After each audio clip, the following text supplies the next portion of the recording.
Okay, good morning, everyone. My name's Sam. I'm kind of introducing Jim, our host today, Jim Butler, who will be taking the TikTok Time Travelers webinar meeting today. So first of all, let me tell you guys a little bit about TikTok. So TikTok is an app. It's kind of more successful to well, it's kind of easier to avoid to try and avoid TikTok than actually get on it. But so a little bit few facts about TikTok. So TikTok is a Chinese app. It was based in China as the app called Musical.ly. Now, Musical.ly was an app kind of dancing to music, to popular kind of songs. Since then, it's rebranded as TikTok. So it's introduced different kind of varieties of videos. And one of those key points of videos that we're going to be exploring today is history-based videos. Now, TikTok has over 800 million active users. It has over 1.5 billion downloads. And on average, a person spends just over 50 minutes per day on TikTok. So that gives you some sort of sense of the scale that we're talking here and the kind of the revolution that TikTok has created in terms of short form video content. So without further ado, I want to introduce our host today, Jim Butler. Jim, would you like to say hello? Hello, good morning, everybody. Thank you ever so much for joining us today. Great. So I'll hand it over to you then, Jim, with your presentation. Are you all good to go? Yep, all good to go. Cool. Well, I'll just give everyone some last kind of key points just before we begin. So this webinar is being recorded. I think everyone got a little notification as they joined. We are going to be asking you guys at the end, if possible, it would be really helpful for us if you would mind filling in a little poll that will pop up on your screen at the end of the webinar. And also you'll get an email about a link to a survey. Now the survey is really important in helping us trying to get funding and so we can put on more events like this in the future. And it's really, really helpful if you would mind doing that and letting us know what you think about this presentation, what you enjoyed, what you think we can hopefully work on in the future. And yeah, we'll all be happy by the end of it.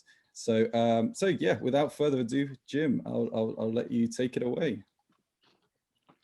Cool, thanks, Sam. And that will not be the last you see of Sam this morning.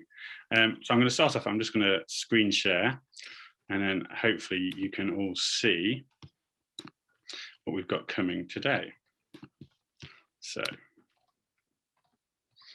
here we go. So yeah, so you may be like me and have encountered TikTok through mostly through my teenage children who became obsessed with it during lockdown and started doing crazy dances. You may be one of those people that does crazy dances. You may be one of those people that have kept away from TikTok like the plague. Either way, I'm hoping that you will get something from this morning's session in terms of how to use TikTok as a really good platform for creating bite-sized histories and for sharing them with your wider community, be that your friends and your family, or who knows, these things can go quite viral quite quickly. So moving on, hopefully this is going to allow me to tick through quite happily. So yeah, so really, this session is for young-ish people. You can be young at heart if you're not particularly young in years, with a passion for local history.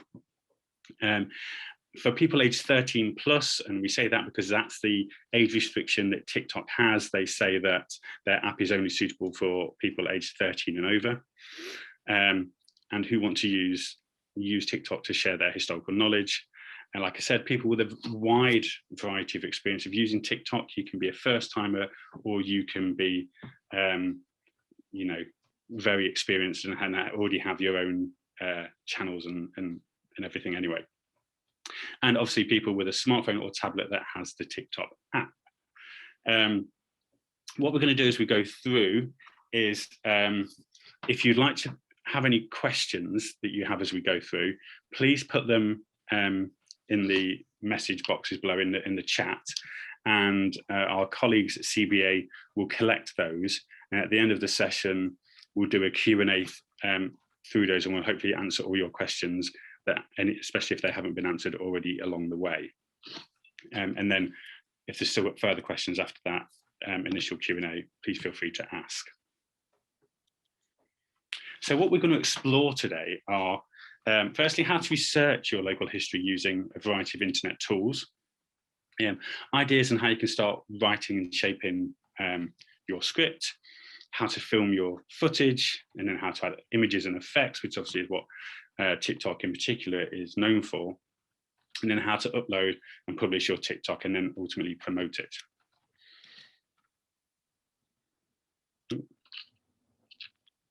So firstly, who am I? Why am I giving this presentation? Personally, I'm massively passionate about history. I'm a museums and heritage educator, and I'm an events manager, and I've had the privilege of working in numerous museums across the country and putting on fab events to try and engage as many people as humanly possible, because that's just, well, fun. And I'm also a YouTube content creator. I have my own channel called Hidden Histories of Leicester, which has done quite well over lockdown. But thankfully, it's not just me you've got today. You've already had Sam. So who is Sam? I know he loves this picture in particular. He's a digital content creator, and he's on placement with us at the Council of British Archaeology at the moment. He has a first-class honours degree in film and moving images, and has been a producer on Sainsbury's and Bugatti adverts, and been nominated for a Corporate Vision Media Award. So this guy knows what he's talking about. So with my historical background and with Sam's technical wizardry skills, we're hoping that we can answer all your questions today and get you out there, TikTok time travelers. So first of all, getting started, what are you going to do and why? So choose your topic. Have in mind, very rarely do these sort of things come on the spur of the moment, sort of, oh, I know, I'm suddenly where I am, I'll make a TikTok. It can happen, but it usually helps if you put a bit of forethought into it. So start off simple. Start off describing a place or a defined area that you know, rather than trying to tackle a specific theme. So when I went out, I was this monument, this 18th century monument near me, and it was like, okay, single object, let's talk about that. If you want to do the English Civil War in TikTok, by all means, but you're going to struggle to get it into a 3-minute segment. So start off simple and build up your expertise as you go along. And then decide, what do you want people to learn about this thing? You know, have a learning objective. Think, okay, I think this is cool because of these reasons. So, you know, what is the thing? So in this example, it's an 18th century monument. And why is it here? It's because in the 18th century, somebody decided it was important to mark the spot where the former Roman roads, the Fossway and Watling Street, met. And why is that important or special or exciting? Well, exciting because effectively that was the heart of Roman Britain. This was the crossroads at the heart geographically of Roman Britain. And so although it's sort of fallen off our maps today, it's a fantastic piece that thousands of people drive past every day. Literally thousands of people on the A5 drive past this monument every day. They probably don't know it's there, and if they do know it's there, they don't know what it is. So that for me was a cool thing, just to go, tell you what, let's have a bite-sized history. There'll be thousands of these sorts of things around the country. So, you know, you'll know of little things or little snippets of history that are near you. You can go, tell you what, I can use that thing or that place. And then so the next thing is the information already out there. Don't feel you've got to reinvent the wheel. You haven't got to find something new.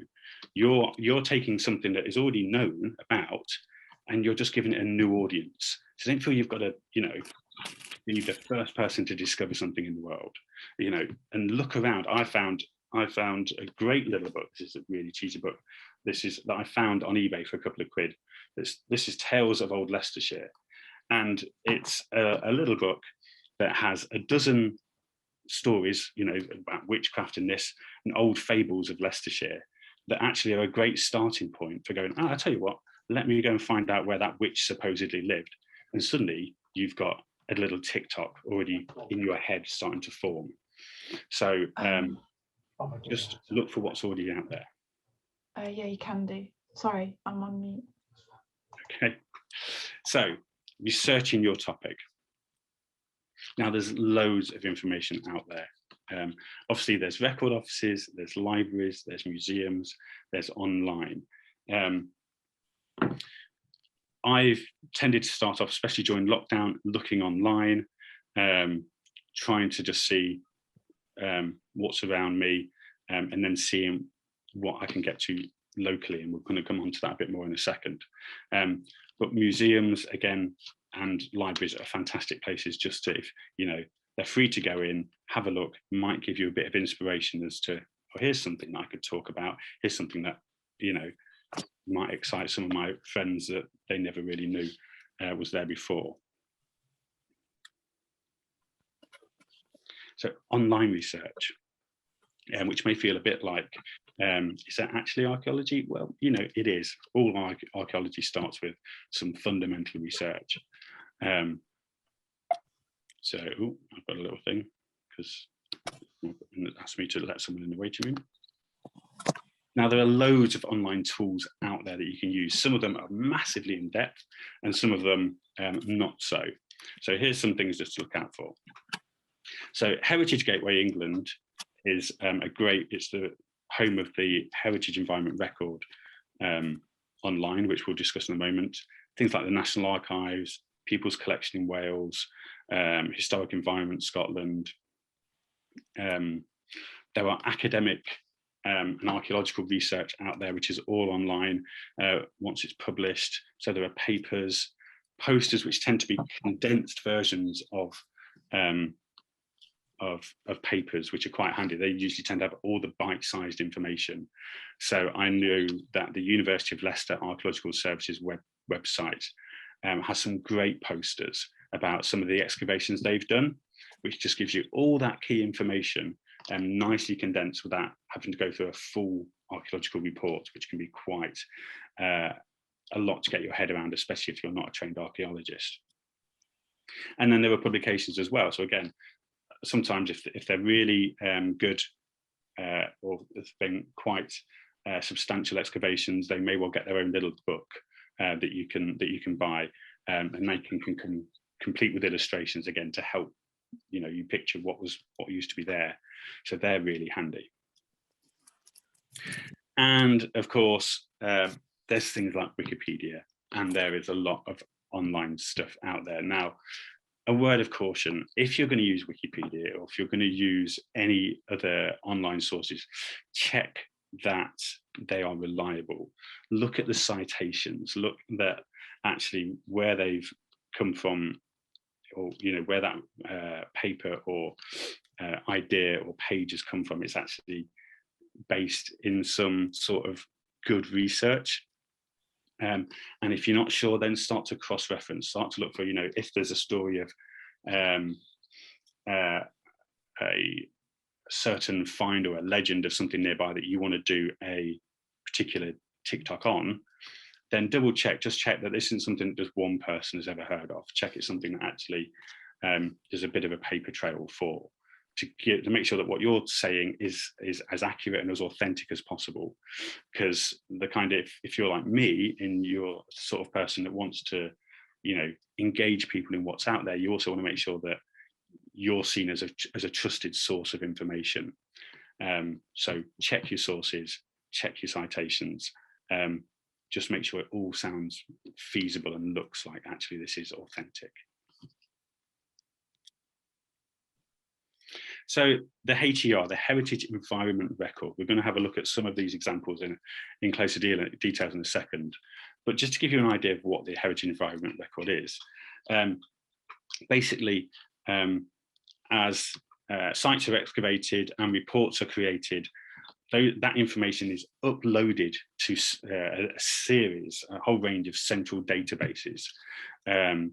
And the HERs, the environment records, collate all those databases so that you can then search for a lot of information.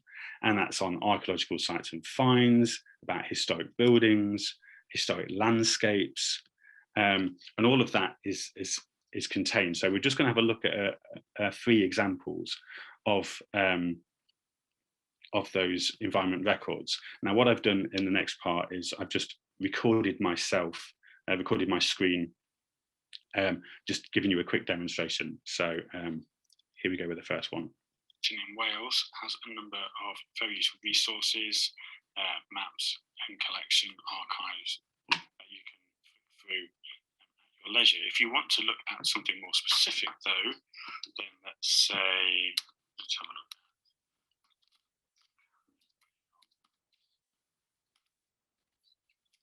Then we can get into a bit more detail about our find. So again, you can filter down the side here.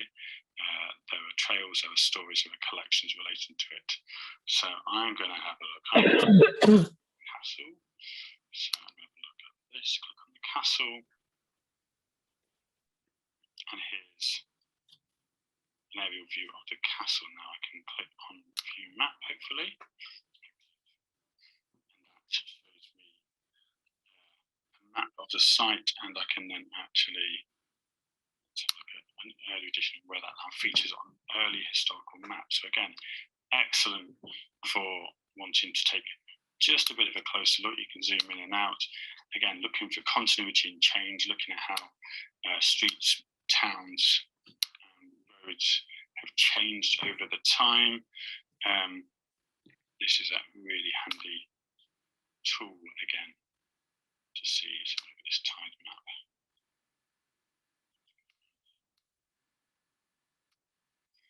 So again, another handy little tool. If we go back from there, again, we can look at specific items. So let's look at this Kylian ware. These Samian bowls, again, you can find out some information on those. And you've got the link to take you straight through to the Museum Wales collection, so that you can get the exact date and data relating to that site and those specific finds.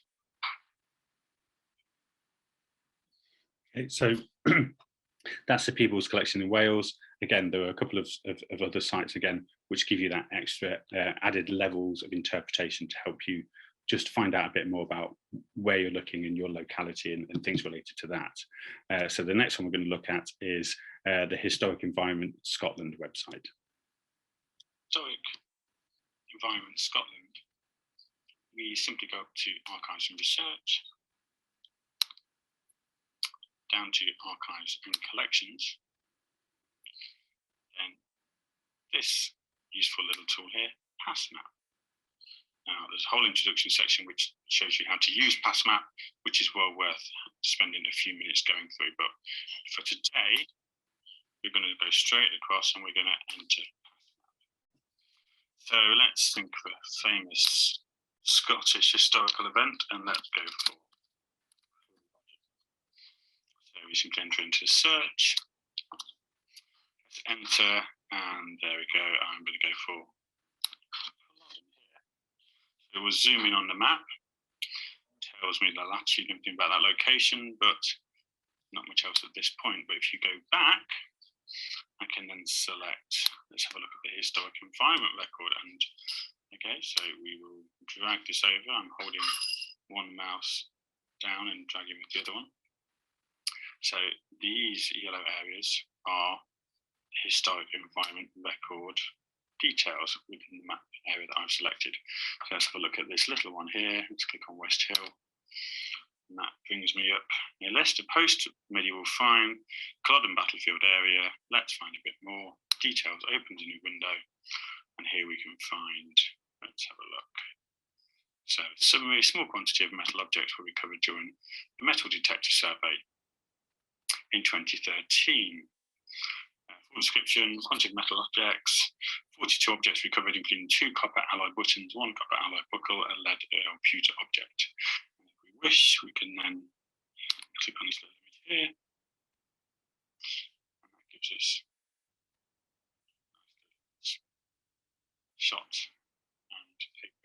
to that particular item. So again, really helpful and easily accessible resource for anyone looking to do their own research.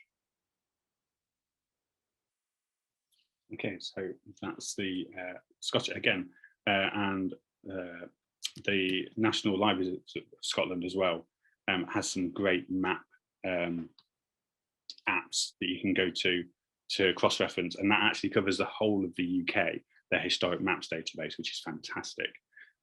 So they're definitely worth checking out. Sam, can you give me a thumbs up that everyone can actually hear these videos? Because that's brilliant, thank you. Okay, so the last one we're going to look at is the Heritage Gateway that covers mostly England. Heritage Gateway, which is the resource I'm most familiar with using for my Hidden Histories films. Now, there are two main ways you can use it. First is a quick search, which is handy if you know exactly what it is you're looking for. I'm going to say Drury Wall, which is the Roman bath site in Leicester. And so it will come up. Historic England has 96 results because it's an Historic England site, and the rest we're going through all the counties here. And there we go, Leicester City Council has 56 results. So, and then you can click on view all of Leicester results, and it's all showing them 1 to 5 at 56. Now, these can be hit and miss in terms of the amount of data you get. So let's go for this. Roman artifacts, including Rose and coin from former Drury Wall Street prior to the. Now that's all it tells us. Not a great deal of information on that specific find spot, but you can go back and you can work your way through all the 56 records until you find something more juicy. But what I prefer to use, however, is this more detailed search tool. And with this version, you can be much more specific about what it is you're looking for. So we can click on here and we can do it by administrative location, which is basically the local authority that you want to look under. So I'm going to look under,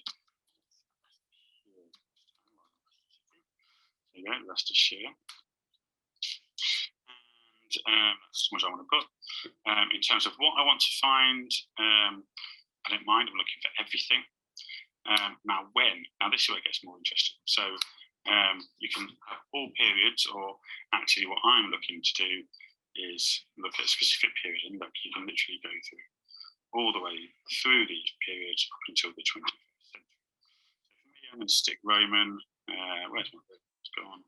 There we go. Click on Roman. I'm not fussed about who made a discovery or what type of resource. I just want to look for Roman things in Leicestershire. And I will press search. And then it starts looking, so we'll start to get these various results coming up. Now, unsurprisingly, biggest hit is Leicestershire and Rutland, 2,302 finds. And again, we can look. So, and now what you'll get here is some monument finds and some big finds and some individual just on bits and bobs. So looking at the Fossway, it's a major monument. So this is all the county areas in which it goes through. It gives you an idea now because it's such a large monument. Obviously, there's lots more information and relating to the various excavations that have been on the site over the many, many years. And again, you keep going through, and these are the various sources. And this one even comes with images, so you can see various excavations underway, some aerial photography there as well. So it's really useful in that sense. I can then actually, let's have a look at something not quite as exciting. So it's back to those results. And let's go. We've got next page.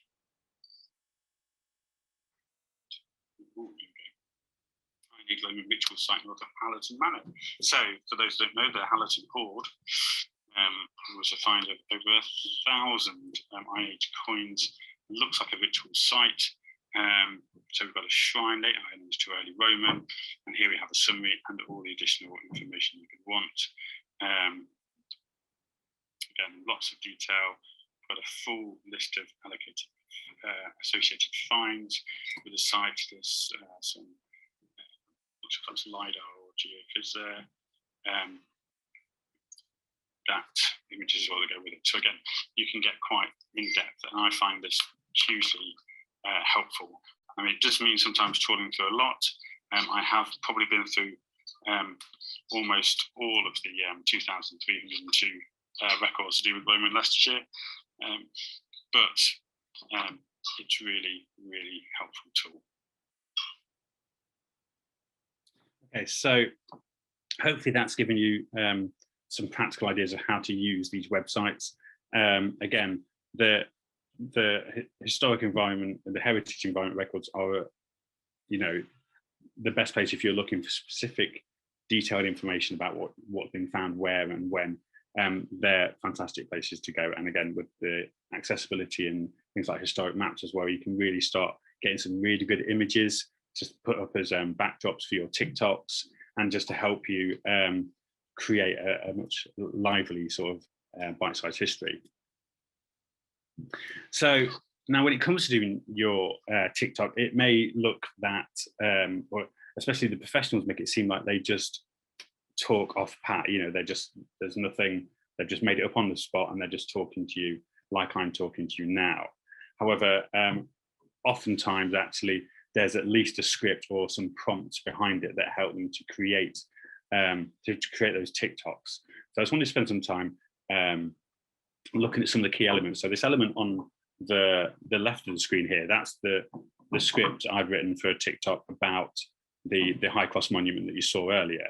And you can just see how I was starting to think, putting it together and breaking it up into bite-sized, memorable sentences.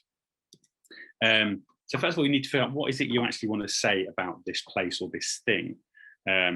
What are the exciting things? Try and find like 3 fab facts, 3 things that you think, okay, that's quite cool. Or that, you know, actually you need to know when it was made, who made it, and why it was there. That can be your 3 fab facts. Whatever. Come up with just 3 things you want to get across. Don't try and get more than that across, because at best you've only got 3 minutes. So don't try and overextend it. Is there a logical order in which for you to talk about these things? So is it simply chronological, i.e. it was made, it did this and then it collapsed, you know, or is it something a bit more thematic? Are you going to talk about the architecture versus the placing versus the whatever Roman thing? Try and work out which is the most logical that you think that it kind of strings together, the narrative will work together. And then have a think about, you know, how are you going to introduce your film and also end it? You know, you've only got a short amount of time, but are you just going to go straight into it, or, you know, are you going to have a little welcome? Are you going to introduce yourself? If so, include that in your script, and, you know, just start to think. And then trust me, with TikTok, it will be a case of editing. You'll write something and you'll think, oh yeah, that won't take me long to say that. And actually suddenly you've run out of time, you've run out of TikTok time. And you end up having to re-edit it and then go back and start it all again. So be quite ruthless with yourself, just get those key points of information in, and, you know, try not to waffle, which is, trust me, for me, a bit of a challenge. So, but definitely worth spending that time on that first couple of edits, just getting it as succinct as possible. Then we need to start thinking about, okay, the shot, what you're going to do, setting it up. So with TikTok, predominantly, you're going to be using portrait mode. And so start to think about, okay, what is it you want the viewers to see? You know, are you going to be in shot, or you're not bothered about that? Or you just want people to see the thing that you're talking about? You don't have to be in shot, but start to think about what you want it to be. You versus the buttons and descriptors. So that's why I've used this image on the screen, because I thought, I'll tell you what, I'm going to have this funky backdrop which shows the Roman road coming across Leicester through the High Cross. So I'll position myself in the bottom right-hand corner. And actually what I didn't clock then was actually that my face is now completely obscured by various buttons and information. So remember that they're going to be on the screen, and think about, okay, where does your position fit into that compared to anything else you want to put in.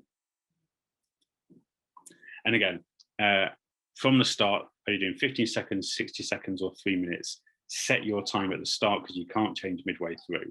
And if you suddenly realize you've got a 15-second setting, then delete, start again. Okay. So that's setting up your shot. Check those settings. And then when it comes to actually shooting it, again, so with me, I chose background and effect. I was using, there's a nice little button on here. I'm going to have to pause myself. Where two of its most major is on this. Which just uses a picture as your backdrop, and you just pick it. I chose the Roman maps on that one. I downloaded a photo of Boudica on site because I needed a photo of Boudica, and just dropped it in to the background setting. Checking your script. So this is in this photo. What here I'm doing something called screen flipping, where literally you have the camera up, and if you've got an iPhone like mine, you can pull up and you can see the app you were using before it. I would scroll across. I would remind myself of my script, come back, and then you've not actually come off the TikTok itself. You're not having to load and unload. It's just a quick way of just reminding yourself of your script before you do the next thing. And then record, and just record that segment. So I was doing it literally sentence by sentence. And if you, I was like, welcome to Vononis. This is the heart of Roman England. Stop recording. Change my backdrop, remind myself of my script, and record again. And as will happen, you will have loads of outtakes. And if when it goes wrong, you're not happy, there's a little X next to the record button just there, which basically enables you to discard the last clip. So you don't have to delete the whole thing. Just discard that last little bit that you filmed, re-record it. Once you're happy with it, go on to the next one. Do that. So although you may only be filming, I've done one which was 60 seconds.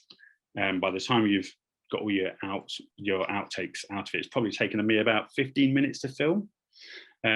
So that's what you're sort of looking at if you want to get a nice, finished looking TikTok. Now at this point, I'm going to hand over to Sam, and he can tell you a bit more about effects and adding various bits and bobs. Cool, thank you very much, Jim. Cool, so one of the good things to note is that you don't have to film TikToks in TikTok. You can record videos just usually on your phone as you would taking photos, and then upload that to TikTok. Now, there are many great effects and tools you can use to edit on TikTok that, since it's a free app, are incredibly useful to use. But you can go what I like to call the long way about doing it, where you can film yourself on your phone. You can use maybe an external editing app to then edit the video to add maybe a bit more of a creative flair to it, and then upload that video to TikTok itself. The CBA, the Council for British Archaeology TikTok, we do that a lot on there. Some good tools to use in case you are thinking about going that route rather than going straight to TikTok with your recording. There's some fantastic free editing resources like iMovie if you have a Mac or any kind of Apple product. That should come free with it. DaVinci Resolve is fantastic editing software. And then even you can use the YouTube editor, which has improved a lot over the last couple of years. So these are all tools that you can use to, if you don't want to, or if you're unfamiliar with editing videos on TikTok, you can go to these external sites, edit on there, export it, and then upload it straight to TikTok. One of the things to remember is to try and do it in portrait size, because those videos come across best on TikTok, I think, although it's not uncommon to see landscape videos too. In terms of adding sounds and adding photo permissions and illustrations, sorry. So in terms of sounds, TikTok has a fantastic music library that you can use with royalty-free sounds on there. that are brilliant in terms of the kind of you get lots of hit songs if in case you want to use them. You have like the classical music, which I prefer to use in the background, certainly when talking to the camera, and they're fantastic, and they're all free, and they're all royalty free to use. That's very kind of key words when looking at permissions in any kind of thing, is royalty free. That means that the person that created the content doesn't expect to be credited or any royalty given in terms of paying them for what they've produced. It's the same thing with photos as well. There's some great sites out there. Oh, actually, I'll just add a little bit extra onto sounds. You can also add in your own sounds and videos, but make sure that you do have permission for that as well before uploading the videos. Yeah, and you can also change the volume and everything like that in TikTok as well. So in terms of photos and illustrations, same thing sort of applies. You really want to look for those keywords when looking for photos and illustrations to use. That keywords is royalty free. This keywords, sorry, royalty free. Or in terms of you can also use anything that kind of, you always will have to look at sometimes the small print on websites when using if you're reproducing any of their work. You always have to look to see if they do expect you to ask for permission in advance, or if it's very free, and if they're very flexible in terms of letting you reproduce any of their kind of content. There are some great free royalty-free sites. Creative Commons is a great way to look for any kind of royalty-free content that you're allowed to reproduce in TikToks. Also, some sites that I will link to in the chat are Pixabay, sorry, and Pexel, also great sites. But in terms of looking at more kind of historical photos, anything like that, definitely one I would recommend is WikiCommons. WikiCommons is a great site to use when looking at royalty-free photos or imagery. They have a fantastic selection on there. Of course, I will link all these in the chat in case you do want to use them. And you can use any of those photos without permission. Some of them do ask if you could chip in, maybe to buy the original the content creator a coffee, maybe. But of course, that's at your own kind of discretion if you wish to do that. And in terms of TikTok, it's very kind of flexible because, of course, it's a third-party company that you're running through. So they have their own copyright laws in place, which they allow access to all of their users. So when it becomes difficult is when you're starting to perhaps use TikToks, or perhaps use any of the content that you've made on TikTok to start making a bit of money from it. If you start doing that, then everything becomes a lot more stricter. TikTok has a very kind of free use, free creative reproduction policies in place, which are great. They allow you to film, to make content for TikTok with a lot of flexible freedom, a lot of creative freedom, and so in terms of what you're allowed to post on there and what you're allowed to use and what you're allowed to take from the internet and put onto TikTok, it's very flexible. But if you start trying to monetize, if you try to start using TikToks maybe on different accounts, anything like a website perhaps where you're asking for perhaps donations or anything like that, that's when it can start to become trickier, and you have to make sure that you have all the correct, and you have gone through all the channels asking for permissions on every single thing. Even when it comes down to illustrations, even looking at, I've had problems in the past with certain text fonts that have been really difficult to acquire permission from the original graphic designer that created it. So in terms of that, that's when you have to be really nitty and gritty in terms of getting permission for everything that you show. But in the long term, if you just want to record a video of, as we were saying today, if you want to record any kind of your local history or any kind of local landmarks or monuments or anything like that, and you want to upload it to TikTok, you have quite a lot of creative freedom in terms of adding music from TikTok. If you want to find any kind of royalty-free photos to post with your TikToks, that's absolutely fine, and I don't think anybody would mind that. The only thing you do have to be wary about when recording other people is that they know where the video is going to go. if you are recording somebody or anybody in public, of course, everyone has a little editing studio in their pocket basically nowadays with their phones, but you have to make sure that if you are recording somebody, you have to make sure that they know that this is going to be posted on social media, such as TikTok, and that they are okay with that. Because if you do post anything with, even with somebody's permission, and they ask for you to take it down, the legal requirement is you have to take it down as soon as possible. If you don't have their, even if they give their verbal opinion, is if they want it taken down, you have to take it down. That's why a lot of companies and businesses and stuff, they give you a nice short form to put your signature on, just to make sure that if that does occur, that they go through all the correct kind of avenues in terms of ensuring that all your rights are protected going forward. Okay, cool. So I think I'll throw that back to you then, Jim. Cool. Thanks, Sam. That was really, really helpful. Thank you. So let's get back onto my. So having created your little film, you then need to obviously back it up now, where you need to save it, get it out there. So one thing you do, you don't have to finish your film in one go. You can just save it to drafts, keep it there as far as you've got, and then come back to it whenever you want. That's a good way of just giving you a chance to think once you've finished and once you're out of the moment, and go back and think, actually, no, this perhaps wasn't as good as I wanted it to be, or whatever. It's just a good idea, and just to keep it there. Check your publishing settings when you are ready to go live with it. Check your settings. So is it going to be private? Is it going to be completely public? Is it just going to be for followers only, or just for your friends?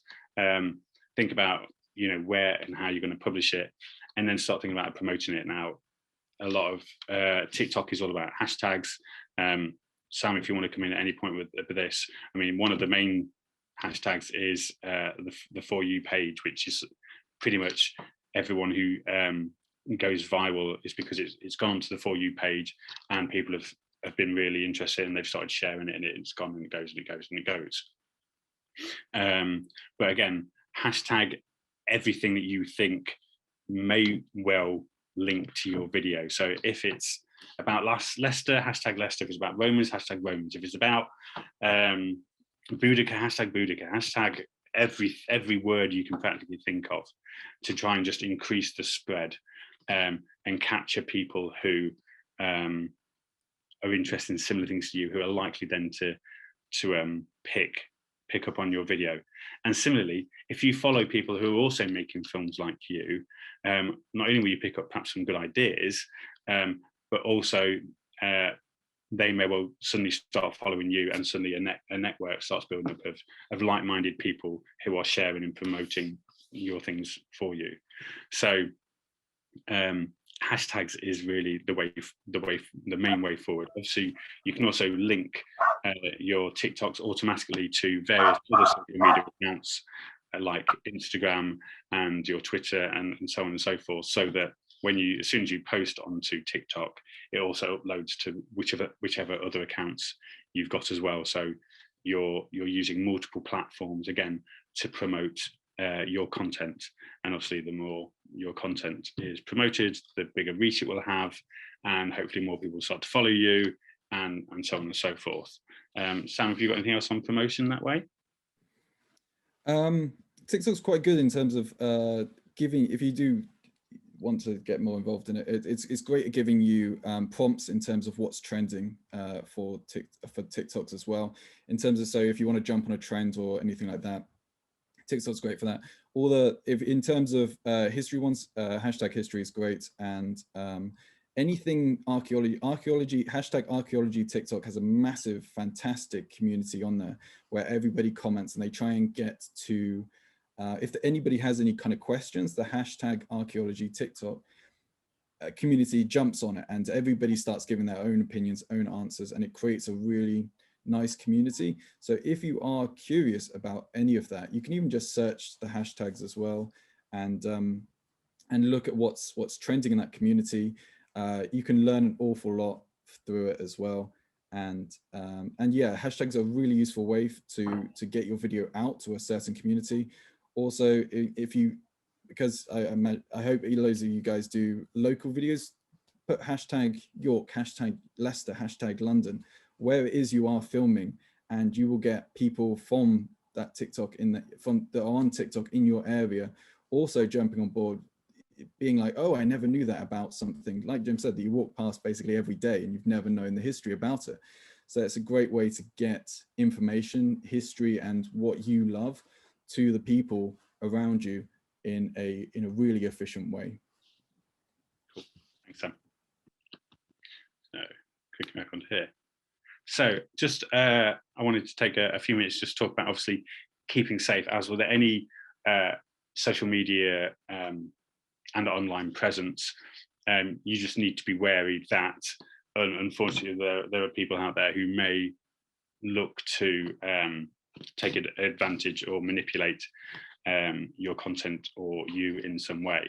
So I just wanted to highlight some good best practice out there. So TikTok itself has its own safeguarding site, which the web address there is for, with a Guardian's Guide. It's more geared towards parents and responsible adults, but it has some really useful information in terms of how to just lock down accounts, keep an eye out for suspicious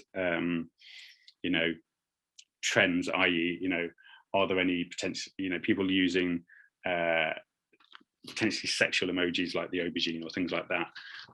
Again, just points for you as a guardian to keep an eye out in terms of other users that are interacting with your content. Again, thinking about your privacy settings, are you going to make your content public by for everyone in the world to see, or just for your followers, your friends, or basically just for you? And be quite clear before you publish, okay, where do you want this to go? Who do you want it to go to? Yes, it's nice to think I want the whole world to see this, but actually, does the whole world want to see it? If you're talking about a bit of ancient sewer in Leicester, perhaps it's not something for the whole world. But just have a think, and as you build up your content, your followers will grow, and slow and steady wins the race might be the better option. And some top tips, whether you are a creator or you are responsible for young people who are creating, or vulnerable people, have those talks, have that thought process about what is cyberbullying and how could it potentially affect my content. If there is a Musical.ly account, keep that set to private, and make sure that your community, your share aware, get familiar with the community guidelines, be aware of explicit songs in the app. Again, if you're creating a fantastic video and you think, there's a great song from Hamilton that would be a great soundtrack to this, only to realize it drops an F-bomb midway through, suddenly there'll be all sorts of warnings come up on your TikTok to say that this has explicit content, which will narrow down your audience, as well as potentially scare your audience away. There are digital wellbeing settings on the TikTok app, and also, if you are then find yourself potentially a victim, if you are getting messages or whatever that you're not comfortable with, that how to report those, and how to how and when to think, okay, I'm a bit uncomfortable with this, how do I escalate it if needs be? But there are some great websites out there. Say TikTok has its own, but there are a number of good websites out there just that talk about keeping safe online and using social media in general. So make sure that you make yourself fully aware of those before you delve down this line. If you are from a museum or an organisation that is looking to use TikTok as a form of engagement, then make sure that you've got the a safeguarding policy and perhaps a cyber or online engagement element to that policy, just so that you've got yourself got your back covered. I know the CBA has one, and it's really good. So really, with that, it's kind of it's over to you guys. I'm going to ask if there's any questions, but before I do, what we'd really love to happen at the end of this is that you have a certain degree of confidence that you can now go out and think, you know what, I'm going to give that a try, and please do go and have a play with it. It is something you need to play with to get your head around with, but it does actually become quite intuitive once you get used to it. And anything you make, please do tag us in hashtag Archaeology UK, so that we can see it across our channel and become part of our sort of TikTok time travelers community. And that would just be great for us to see the outcomes of this session today, as well as your fantastic videos. I'm going to hand over to Debbie, who's been adjudicating in the background. And do we have any questions, Debbie? I think they've been answered, but Sarah's asked about the Heritage Gateway. Are those images under Creative Commons, or have you got to ask that particular Heritage office, the HER office, to use them safely without copyright claims? I think you answered it, that you have to ask them, but this was specifically about Heritage Gateway. Have you used them, Jim? What I've done with what I tend to do with images is double check and go back to whoever so those ones were on a report, which I'm not sure if it was ULAS or Leicestershire Heritage Services.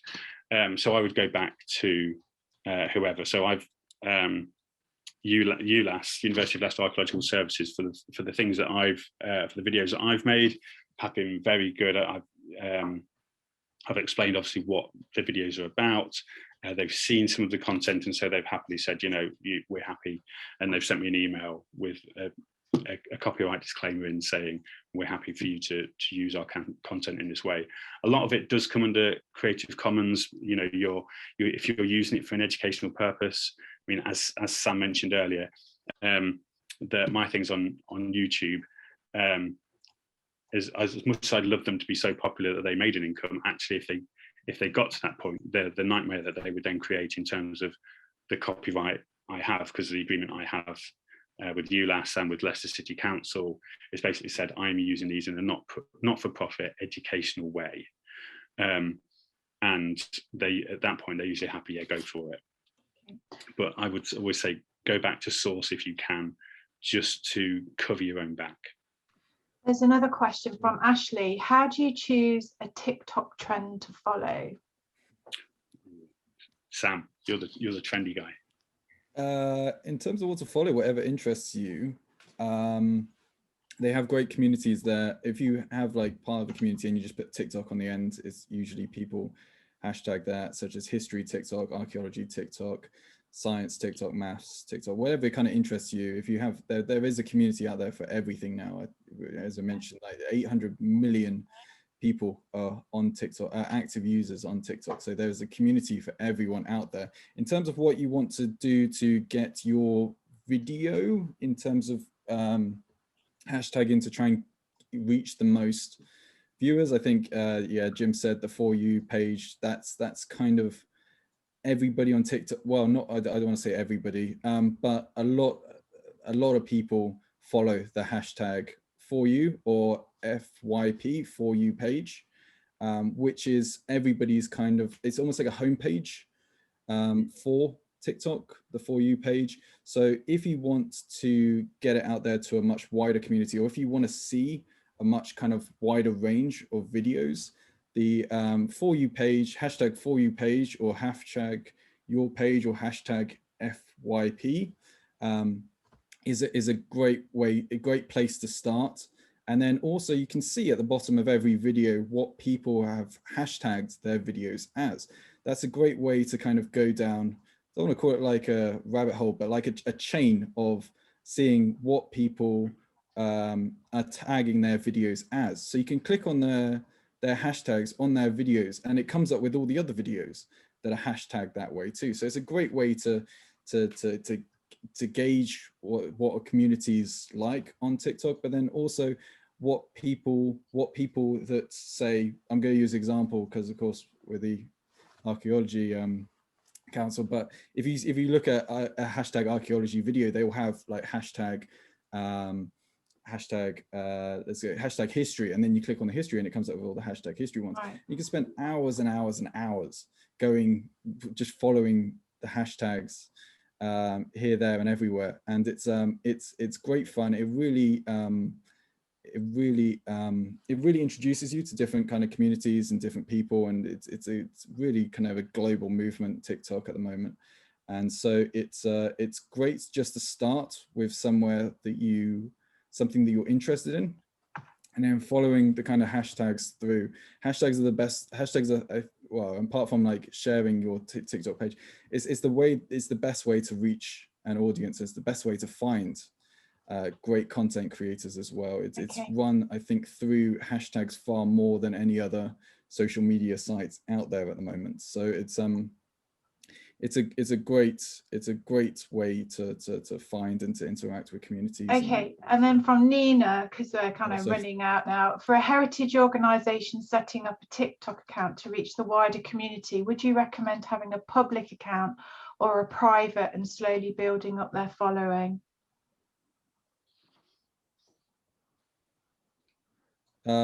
Is that one for me or for you, Jim? Well, I think either way. I mean, in terms of what you've done with the CPA account, Sam, did you go private and build up a following, or have you just gone all out?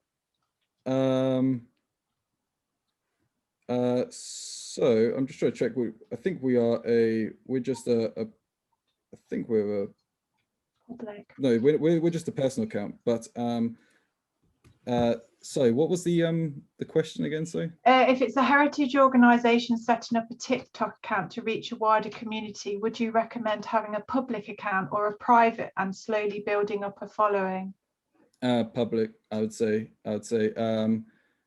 Just if the people, if I would say definitely start off public and just try and get out. My strategy is to just get as much content out there as possible, and then followers will eventually find that. We're varying the hashtags as well, so that you can get a more broader sense of people that come to your channel. But that's the way that I've approached it.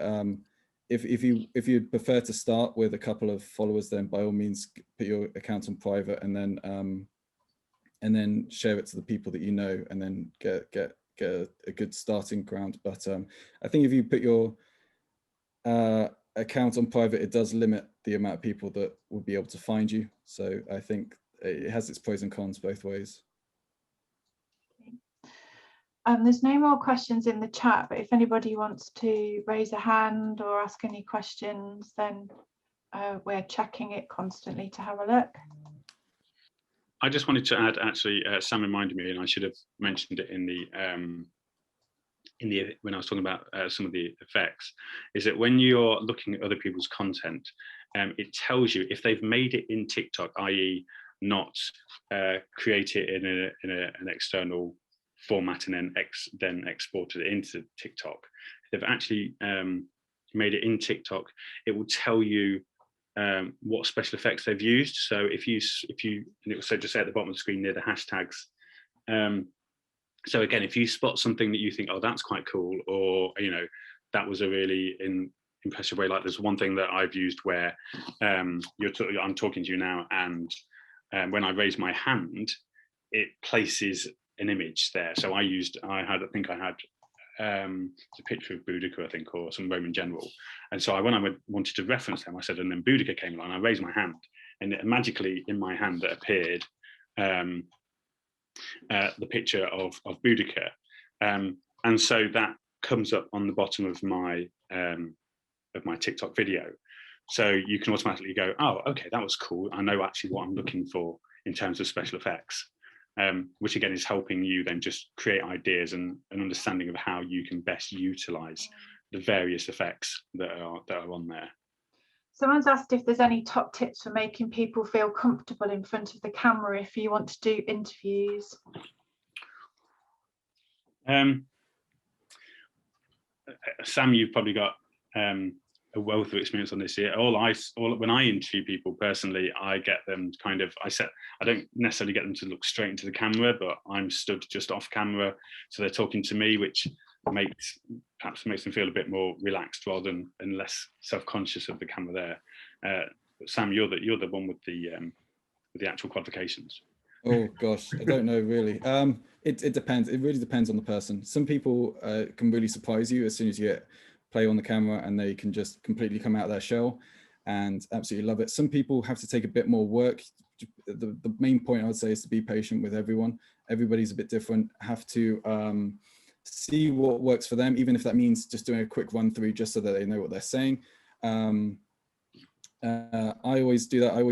It's good to maybe have like a joke or two lined up and stuff, just to break the ice, and to make them feel a bit more at home, make them aware that that it's just you standing behind the camera. There isn't like 1,000 people there at that time. It's just you, the camera, and I absolutely get why a lot of people are camera shy. I've worked with a lot of people that have, and it is just take everything with a bit of patience and doing what you can tell makes them feel most comfortable around camera.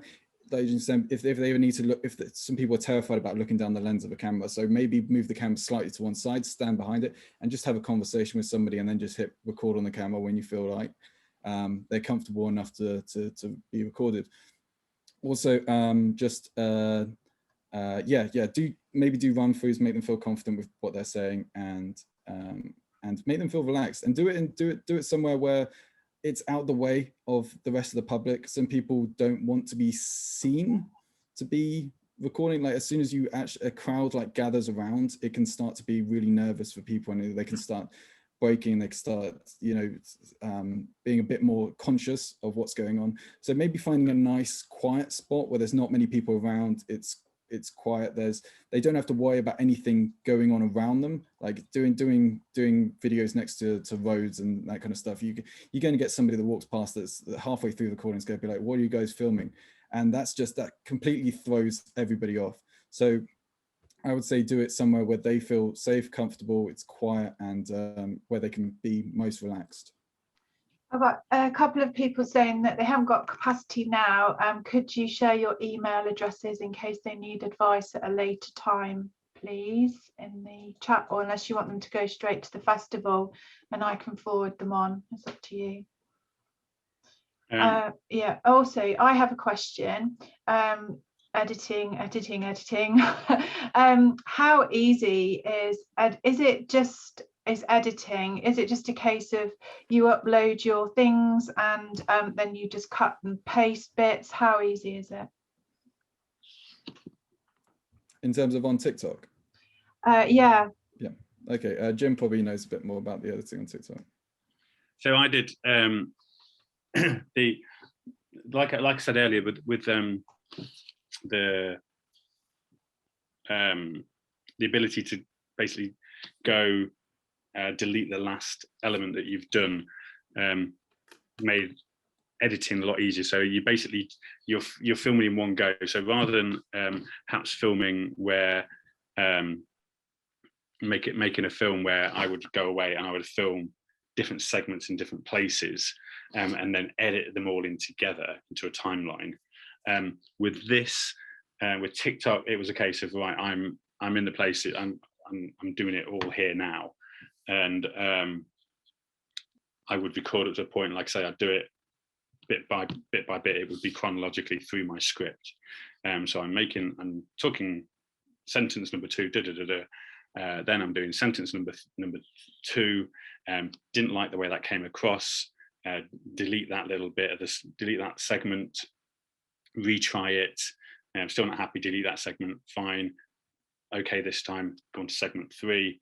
And so I'm doing it all in one go. You can save it to drafts, go away, come back and continue working on it again after that. But once it's published, it's out there. So you're sort of, before you go to that publishing stage, just check that you are happy with it. Somebody said, are you able to sorry, it's Laura, not somebody. Are you able to customize the videos that you get on the For You section or notifications you get? I download the app on my personal phone to see what it was about, but I keep getting lots of random video notifications. How do I make the notifications work for me? Yeah, yeah, sorry, that it will do that as it tries to get you to use the app more to raise your hourly kind of time on it. But it's yeah, I would say I don't put notifications on personally. I just use TikTok when I feel like using TikTok. I don't I don't, yeah, I mean, you get it with a lot of apps. If you put notifications on, it just floods your inbox with notifications. So what I like to do, it may be different for everyone, because of course, like I said, the For You page is used by everyone, is just put notifications off, and then whenever you're good to whenever you want to go on TikTok to watch TikToks, you just open the TikTok app and just take it from there. And but you know, you can get rid of you don't have to follow a hashtag to use a hashtag as well. So if you don't want to follow the For You page but still want to make sure that your content goes onto the For You page, you can always do it that way as well. Yeah, I hope that helps.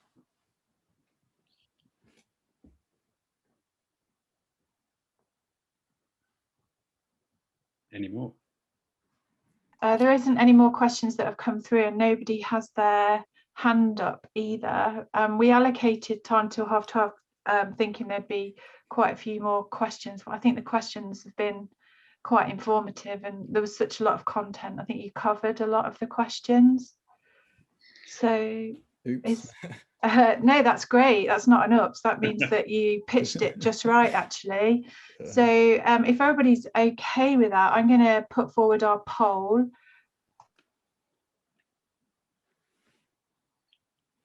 Do I get to take part? No, Claire's going to put forward the poll. Sorry, it won't let me.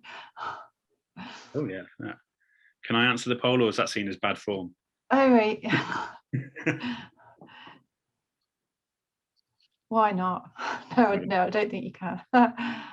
For anyone interested, I'm doing another event this evening, which is talking about very similar means in terms of how I create my hidden histories videos. For anyone interested, if you go onto YouTube and type in hidden histories of Leicester, you'll see my channel and you'll see the sort of thing that I've been making over the past year or so. And if you're interested in creating similar films yourself, then please join us again this evening. I'll put it in the link. Oh, you're a star. Yeah, please join us this evening.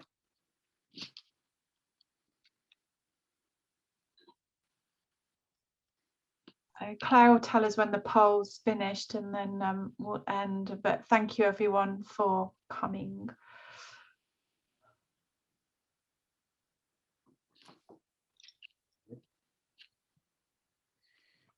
Cool. See you TikToking in the near future, no doubt, everybody.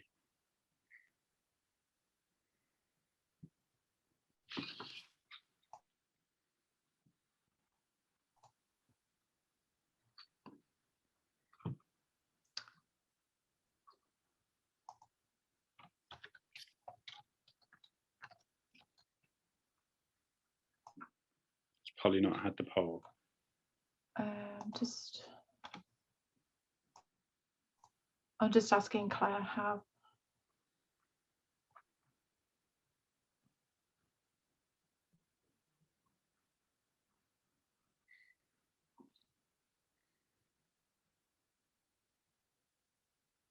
I'm guessing that this is just a case of you just got to dive in there and do it to find out how it works, rather than sit there thinking you should do it. Definitely. I mean, and don't be afraid to ask your teenage children if you have them, because I spent an afternoon being schooled by my 15-year-old stepdaughter, and she would have happily kept talking to me. It's probably the most we've spoken for a long time, actually. She would have happily kept talking to me about TikTok for the rest of the day. So yeah, the kids are just using this sort of technology. So, you know, so intuitively and so frequently that they really know all the tricks. So definitely utilize that audience, or if you've got family members or whatever at that age, definitely make the most of them. Okay. Just chat with Claire that the survey's finished and then we can end. Well done, Debbie. I sent you a message a while ago. Oh, sorry. Missed it. Okay, thanks everyone, and hopefully we'll see you for this evening session. Thanks, guys.